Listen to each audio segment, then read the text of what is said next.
Well, hello everyone. It's time for See the Light Live.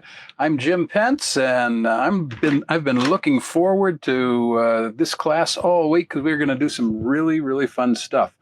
And I'm going to tell you what you'll need early on if you want to draw along with me. You don't have to because this will be recorded, and you can always watch later and do the class later. But if you want to draw along while I'm drawing, then you'll need something circular, like the lid from a jar, anything from a coffee can, that would work. Anything that's round, and preferably on the larger side, but it doesn't really have to be.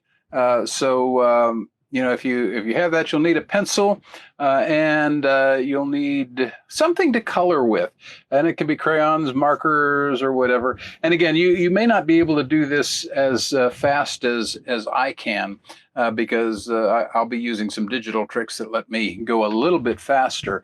But if you want to get those things and have them at the ready, then I'll tell you in a little bit what we're going to do. So for starters, let's talk about some things that are coming up. Whoops, I just made my thing bigger there. That's not what I wanted to do. There we go. Okay, so we can hide that layer. It's October, and we've started our October art contest. You can win any one of our downloadable titles, and we're just doing downloads, not DVDs on this. It's up to a $14.95 value, and that can be any single title from art class or art projects, or cartooning, or one of the Bible story DVDs, or one of our workshops, because we've got a couple watercolor and pastel workshops that are there for about $14.95. If you don't want any of those, you can win a $10 Amazon gift card that you can spend on whatever you want to. How do you enter? Well, you've got to do one of the projects that we'll be doing this month, and it's pretty much up to you what you would like to do.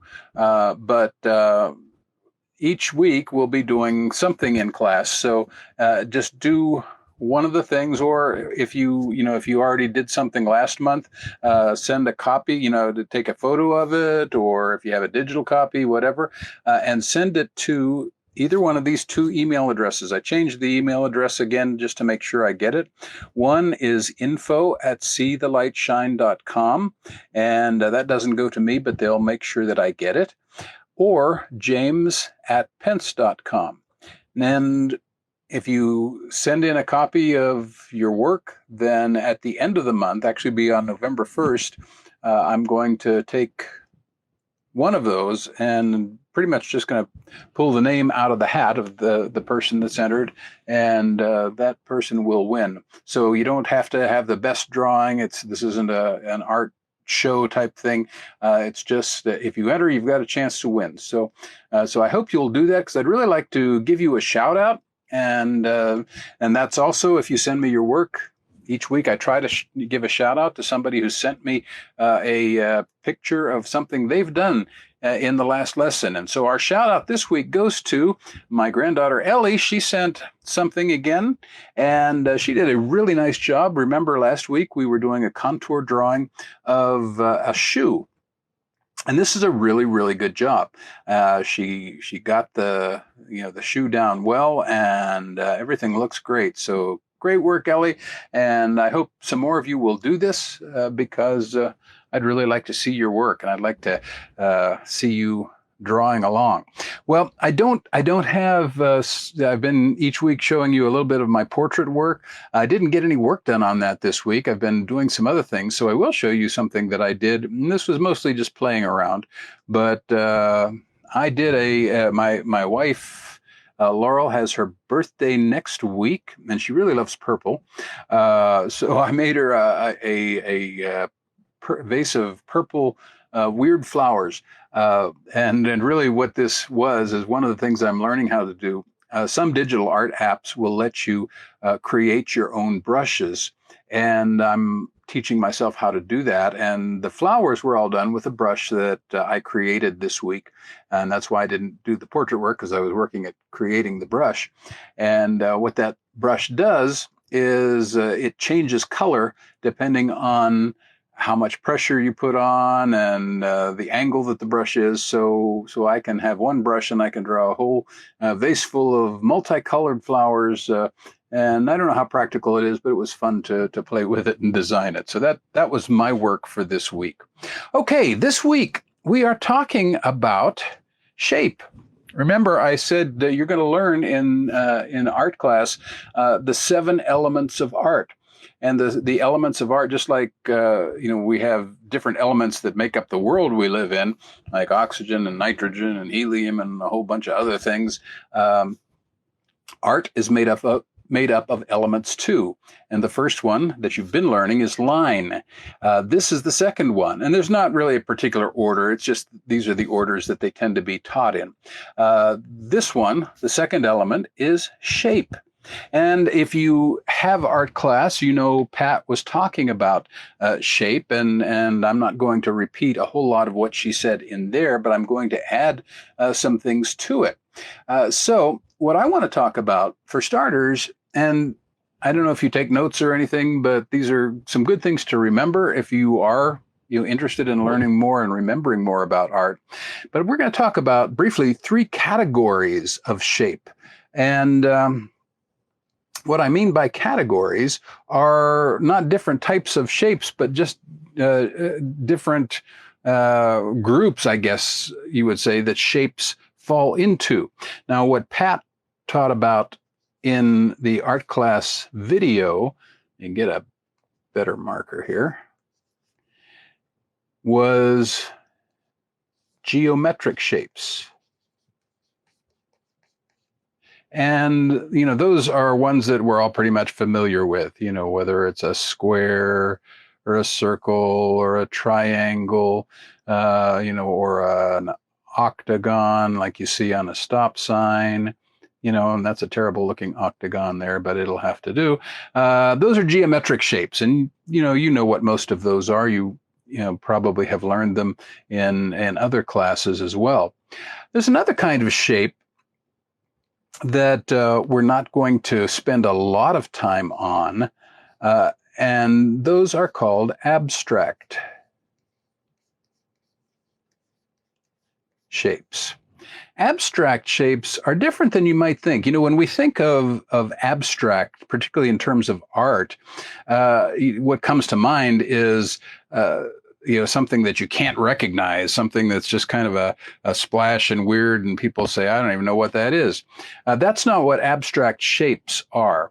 Abstract shapes, we might also call them symbols. They're things that represent things that you would recognize, but they do it without words. For example, let's say you're in a different country and you're somewhere where they don't speak any English, and you're in a restaurant maybe, and you need to find a restroom, and you look around and then you finally see, oh, there's the restroom. And you can tell the men's from the women's restroom because of the abstract shapes. That's what an abstract shape is. It represents something in the real world that you don't have to speak a language necessarily to know what it means. Here's another one. Okay, if you see that somewhere, you know what it means. It means a crosswalk. There's a fellow walking and there's an arrow pointing toward where the crosswalk is. And what that's telling you, no matter what language you speak, is this is where you're supposed to cross the road. There's one more. Okay, the circle with a slash through it, and then a what we would recognize as a cigarette, or it really could be a cigar or a pipe or anything else, because we know that image means no smoking. So those are abstract shapes, and we're not going to be spending any time studying those in class, but to get a full appreciation of what shapes are, you want to understand that category. Now, there's a third category of shape, and we're going to spend a little time on this one, and this one is organic shapes. Okay, so, well, we know what geometric shapes are. We know what abstract shapes are. What are organic shapes? Well, let's think about it for a minute. What if I drew something that looked like this? I'm going to get on the right layer here. Kind of looks like an amoeba or something. That is what we would call an organic shape. It doesn't fit into any geometric pattern. You can't say it's a circle, although there's kind of a circly shape there. You can't say it's a square, although there's kind of a square there. That's an organic shape. Well, that's true, but what if I drew something like this?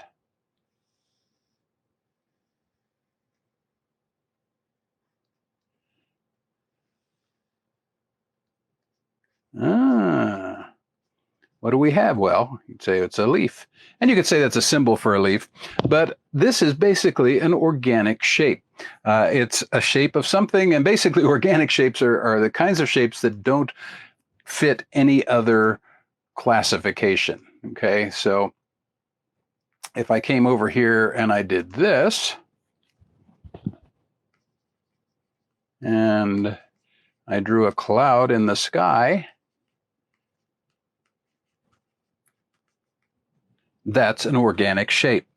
So those are the three different kinds of shapes that we find. We find geometric, abstract. Geometric are, again, square, circle, triangle, rectangle, trapezoid, you name it, pentagon, octagon, hexagon.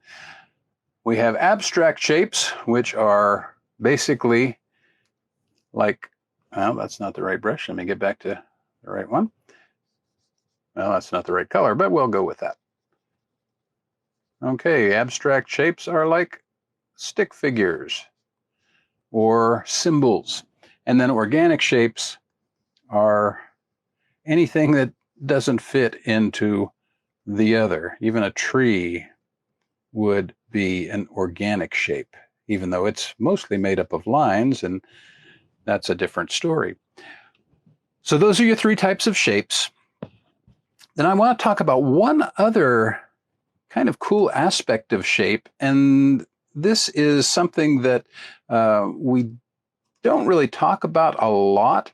Oops, got to get on the right layer. There we go. Let's clear it. And let me get back on the right color here. Okay. Something that you may or may not have heard of is something called shape language.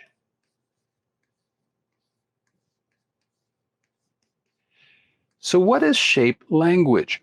Well, it's actually something that comes into play in cartooning or character design.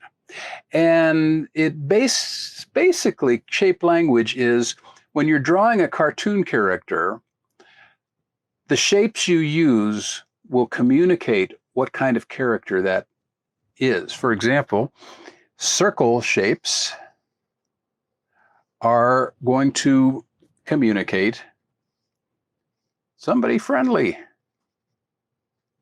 as a rule. And when you're done here, if you have a chance to look at something that has cartoons in it, whether it's Disney something or whatever, test this out and look at the different characters that you see. So if you see a circular type cartoon character where all the shapes are round, you're looking at somebody who is generally a good guy, somebody who you like, somebody who is friendly. If you see rectangular or squarish shapes, a lot of times, particularly in the body construction, you're going to be looking at somebody who is strong or powerful. Now, again, that doesn't mean that the character is made out of squares, but it does mean that their body, everything about them tends to be more squared off as opposed to somebody who is round and friendly and happy. And then the third kind is triangular shape. And that generally means bad or evil.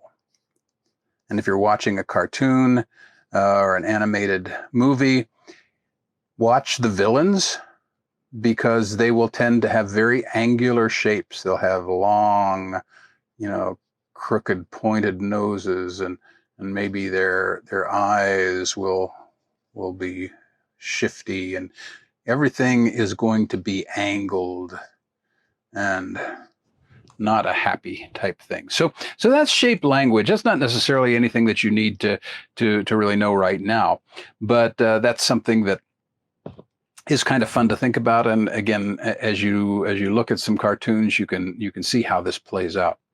Okay, so let's do a quick and fun exercise. I'm going to cheat a little bit because I'm going to use the part of my digital app here that's going to let me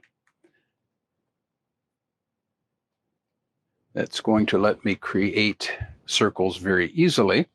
You can use whatever, again, lids, or you can just draw the circles. They don't have to be perfect for this to work. But this is kind of a fun game that lets you play both with at least this one shape and with color. So what I'm going to do is I'm going to just draw some circles. Oops, I'm on the wrong thing there.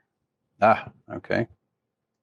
There we go. I need to take that off again. I didn't get my settings right. Okay, let's go back again. Okay, I'm going to just draw some circles. And what I'm going to do with these circles is I want them to intersect. And they don't have to all be circles. I mean, you can draw some ovals, ellipses. What I'm just going to do is create some intersecting shapes.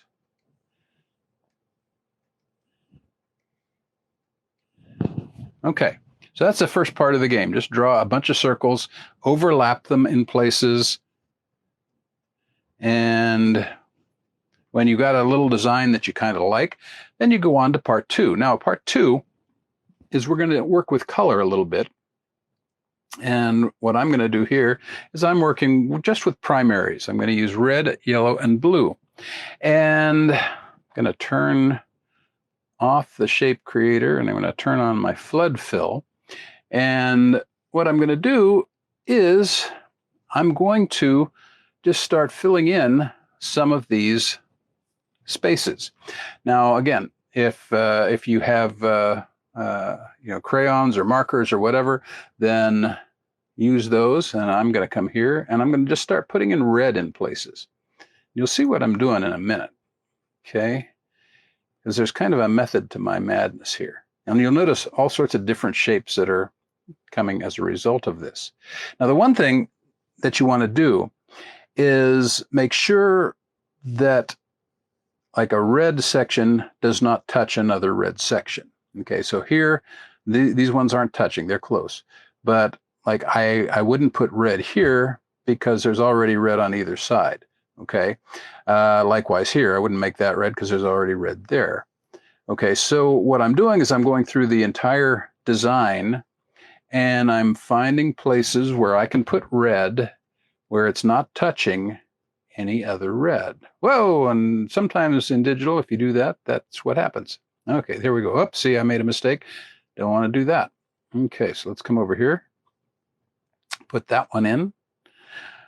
Let's see, it's getting harder now. Okay, it's okay if the corners touch like that, but you don't want full sides touching. Okay, I think I can put a red there. Okay, so I think I've done all the red I can do. I'm going to go to yellow and start putting yellow in.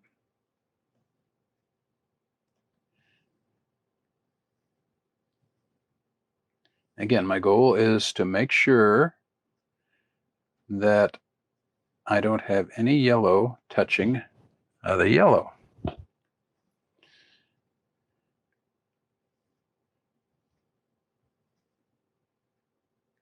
Okay, their corners are touching, but that's okay. Okay, I'd put some there, but I can't. And I can't put any here, can't put any there.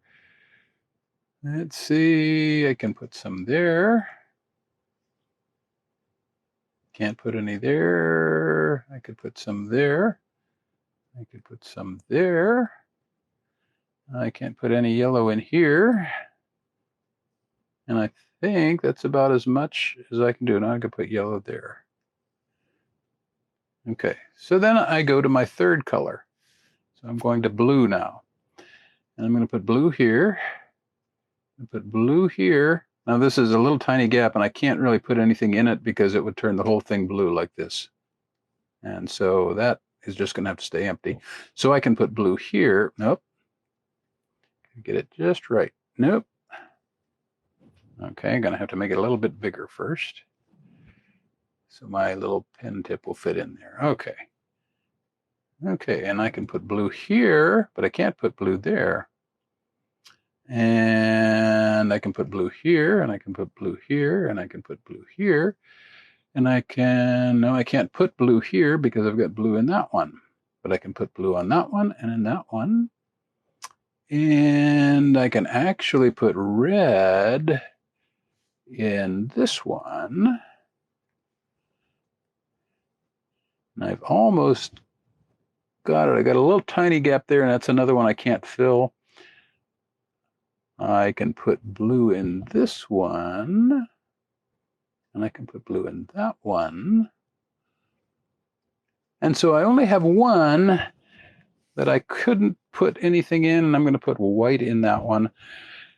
And the idea is to see how many colors you can put in there, or how many circle shapes you can color without having any color touching itself.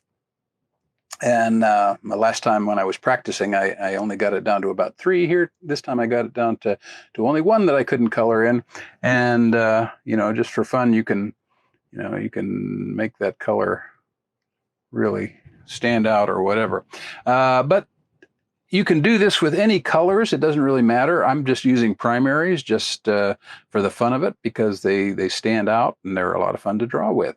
But it's a fun game to do. And then once you've done it with some circles, try it with different shapes.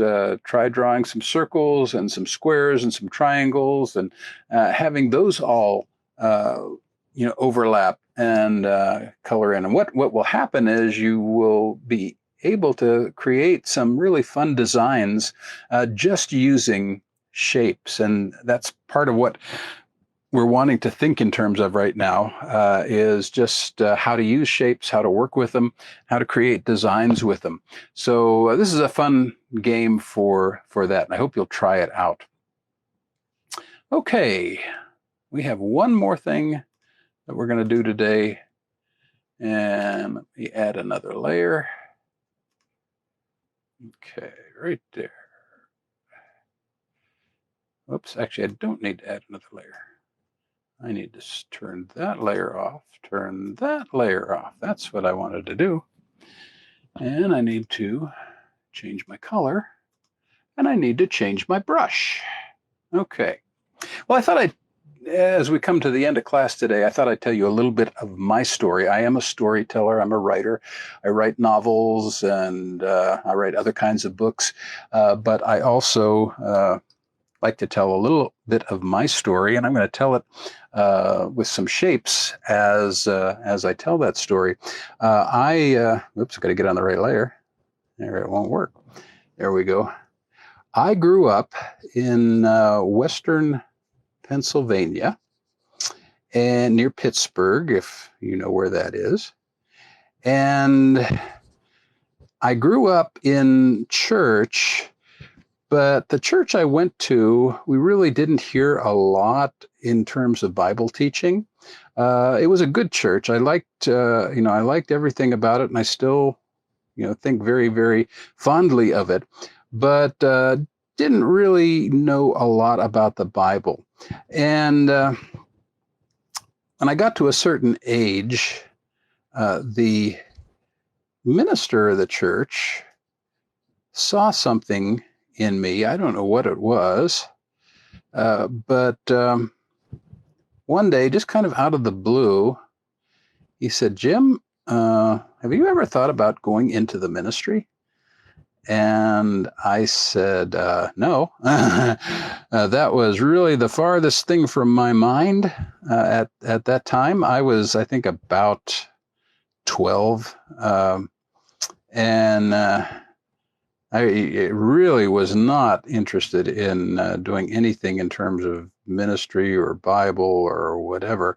At that time, I wanted to either be an FBI agent or a veterinarian. I wasn't sure which, but I definitely did not want to be, a minister or a pastor or whatever. But it was really kind of weird because after he said that, it was like I couldn't get it out of my mind. It just kind of stuck in there, and then over the next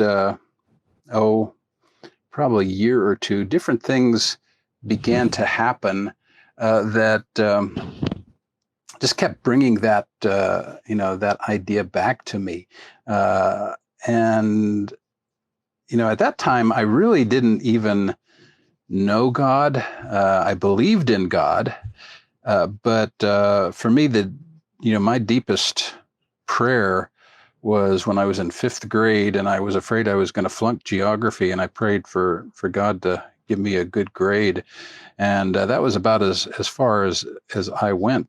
But the more I went after the minister had asked me if I wanted to be, to serve God, I just couldn't get it out of my head, and it just really kept after me, and eventually I said, "Well, God, I don't know why you would want me. But if that's what you want, I guess I will, I'll be a minister. I'll serve you." And I was probably around 14 then. And as the months went by, I began to think more about, well, what am I going to do if I'm going to serve God? And I said, well, one thing I need to do is I need to read the Bible. And so I picked up a Bible. I'd never picked up a Bible in my life, but I picked up a Bible and I began to read it. And the more I began to read, the more I began to see things like, I started in the book of Revelation, and I saw this really disturbing line that said, anyone whose name was not found written in the book of life was cast into the lake of fire. I didn't much like that. And I definitely wanted to make sure that, my name was written in the book of life. So I continued reading. I started reading the Gospel of John. And then, one afternoon I came in, it was a summertime, I'd been playing outside, and I came inside and I turned on the television. Back then, you couldn't do like you do now. I mean, we had 3 channels if we were lucky. And there was this guy who was preaching. And, I would have never watched anything like that. I would have been bored to tears with it.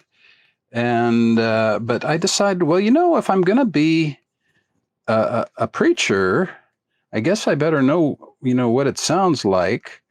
And so I listened to this guy, and his name was Billy Graham. And Billy began to talk about how every person should have a personal relationship with Jesus Christ. And, I'd never heard that before. I really had no idea what he was talking about.